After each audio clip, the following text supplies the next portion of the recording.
पूर्वी चंपारण जिला मुख्यालय के गांधी मैदान में पीएम नरेंद्र मोदी ने एनडीए के पक्ष में चुनावी सभा को संबोधित किया। हालांकि पीएम मोदी अपने निर्धारित समय से करीब सवा घंटा देर से पहुंचे। मोदी को सुनने के लिए काफी भीड़ उमड़ पड़ी, जिसे कंट्रोल करने में पुलिस के पसीने छूट गए। मोदी की सभा में कई प्रकार के भेष बनाकर भी लोग पहुंचे थे।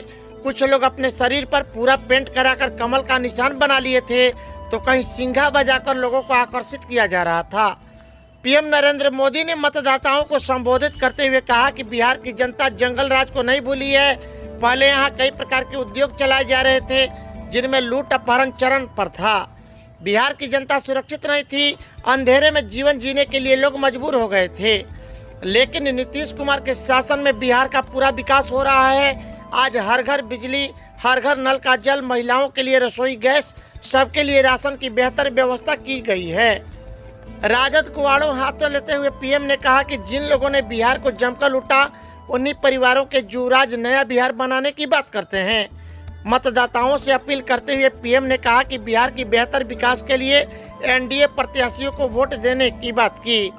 सभा में मोदी की झलक पाने के लिए लोग काफी बेचैन दिखे। भाषण के दौरान युवाओं द्वारा बार बार मोदी के नारे भी लगाए गए। मोदी ने मोतिहारी से प्रमोद कुमार, गोविंदगंज से सुनील मणि तिवारी, कल्याणपुर से सचिंदर सिंह सहित अन्य एनडीए प्रत्याशियों को वोट देकर विजयी बनाने की अपील की। वहीं मोदी के जाने के बाद मोतिहारी की सड़कें काफी देर तक जाम रही। साथियों, आत्मनिर्भर बिहार यहां के हर युवा की आकांक्षाओं को पूरा करने का एक पक्का रोड मैप है। आत्मनिर्भर बिहार यहां के गांव के सामर्थ्य को पहचान दिलाने का मार्ग है। आत्मनिर्भर बिहार गांवों में उद्यम के, रोजगार के अवसर तैयार करने का अभियान है। आत्मनिर्भर बिहार बिहार के गौरव, बिहार के वैभव को फिर से लौटाने का मिशन है। भाइयों और बहनों, आत्मनिर्भर बिहार अभियान से यहां को मोती बटन से जुड़े उद्योगों को और प्रोत्साहन मिलना तय है। देश के हर जिले में जो इस प्रकार के उत्पाद है, उनके लिए उद्योगों के क्लस्टर की योजना पर काम चल रहा है। खेती हो, पशुपालन हो, मछली पालन हो, इससे जुड़े उद्योग और उद्यम आत्मनिर्भर चंपारण, आत्मनिर्भर बिहार का अहम हिस्सा है। पूर्वी चंपारण में ही कृषि अनुसंधान केंद्र बन चुका है। यहां डेयरी प्लांट भी लग चुका है, जिससे पशुपालकों को लाभ होता है। 2020 के दूसरे चरण में 3 नवंबर को वोट डाले जाएंगे और इसके लिए प्रशासनिक स्तर पर पूरी तैयारियां कर ली गई है। तो आइए देखते हैं चीफ एडिटर रंजीत तिवारी की एक रिपोर्ट।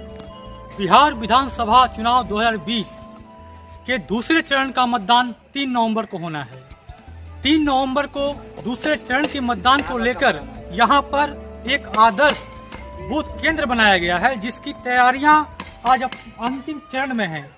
यहां मैं दिखाना चाहूंगा किस तरह बांस बल्ले की सहायता से लोगों को कतारबद्ध लाइन में खड़े होकर वोट डालने के लिए व्यवस्था की गई है।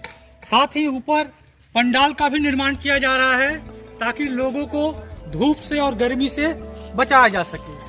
और दूसरी बात अगर मैं कहूं तो केसरिया विधानसभा का जो ये क्षेत्र है, ये हमेशा एक हॉट सीट रहा है, क्योंकि यहाँ पर आखिरी समय तक टिकट को लेकर कई तरह के कयास लगाए जा रहे थे। लोगों के अनुमान कई प्रकार के थे, लेकिन सब अनुमानों के अलावा यहाँ जो टिकट मिला वह सबके सोच से परे था।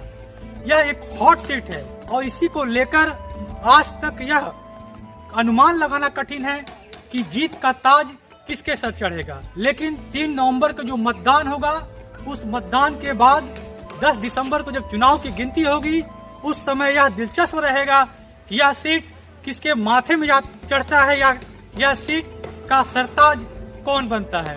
Ranjit Tiwari, news alert 7, Mangalapur, Motihari.